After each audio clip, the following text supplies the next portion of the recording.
So we've decided that the title track of the album is going to be Perfectly Imperfect. It kind of came back to me after months. I found it in November via a teacher of mine at Berkeley, and he co-wrote it with two other writers down here in Nashville. And I listened to it and I loved it, but then over the months I kind of forgot about it. And we had a lot going on in the past couple weeks with the album, and things were crazy and hectic, and I was running around like crazy. And all of a sudden, I decided to go back online and listen to all of Stan's songs. So I pulled up the website, and I was going to listen to Strings, which is another song that we cut.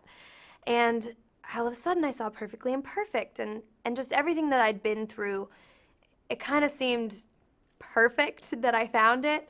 So I put it on in my car, and I was listening to it, and it just resonated so strongly with me. And I don't know if it had been the few months that I'd been here, or the few months of life things that I'd gone through, but I listened to Perfectly Imperfect, and I knew that that's what I wanted to call my album, because I am so imperfect, but I'm perfectly imperfect, and I love that. I am extremely imperfect, but I think it best represents this whole experience, and the album itself, and every other song. They're perfectly imperfect, and that's life. And I think it's a wonderful representation of that, because you don't want to be perfect. Nothing should be a cookie cutter. Everyone should be, this great divine crazy being of themselves, and I wanted to call the album Perfectly Imperfect so that it represented that.